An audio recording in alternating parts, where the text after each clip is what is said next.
ពីភពលោកប្រែស្ងប់ស្ងាត់បាត់ទាំងសំឡេងឆ្លងឆ្លើយអោខ្លួនខ្ញុំអើយរងា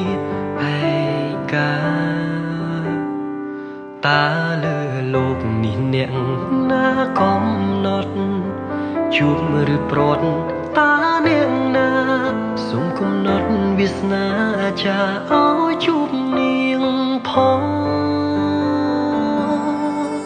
ភាពឯកាចូលមករួមរិទ្ធបេះដូងរាល់ថ្ងៃអារម្មណ៍នេះឆ្លើយថាស្រីជាម្ចាស់ចិត្ត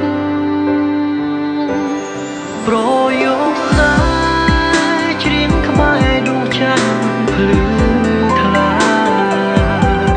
សង្ឃឹមថាបានលឺដល់ស្រីជួយប្រាប់នាងថាខ្ញុំ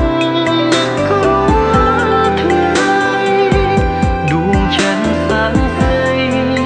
ក្តីស្នេហ៍ខ្ញុំ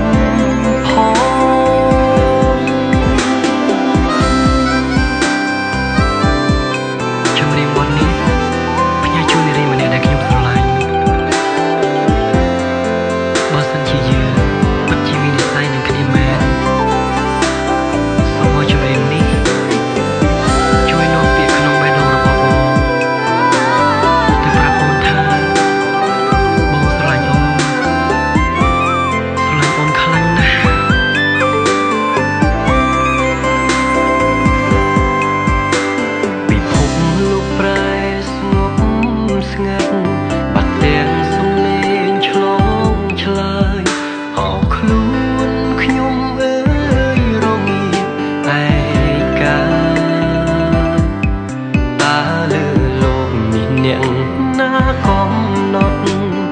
ជួបឬប្រត់តើអ្នកណាសូមកំណត់វាសនាចាឲ្យជួបនាងផងភាពឯកាចូលមករួមរិទ្ធបេះដូងរាល់ថ្ងៃអារម្មណ៍នេះឆ្លើយថាស្រីជាម្ចាស់ចិត្ត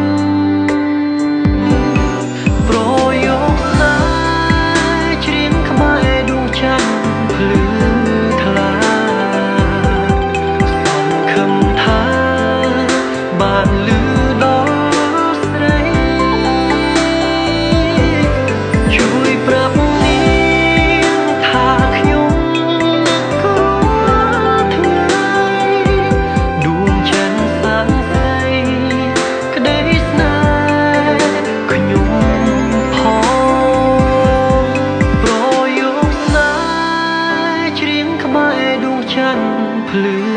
ថ្លាសង្ឃឹមថាបានលឺដល់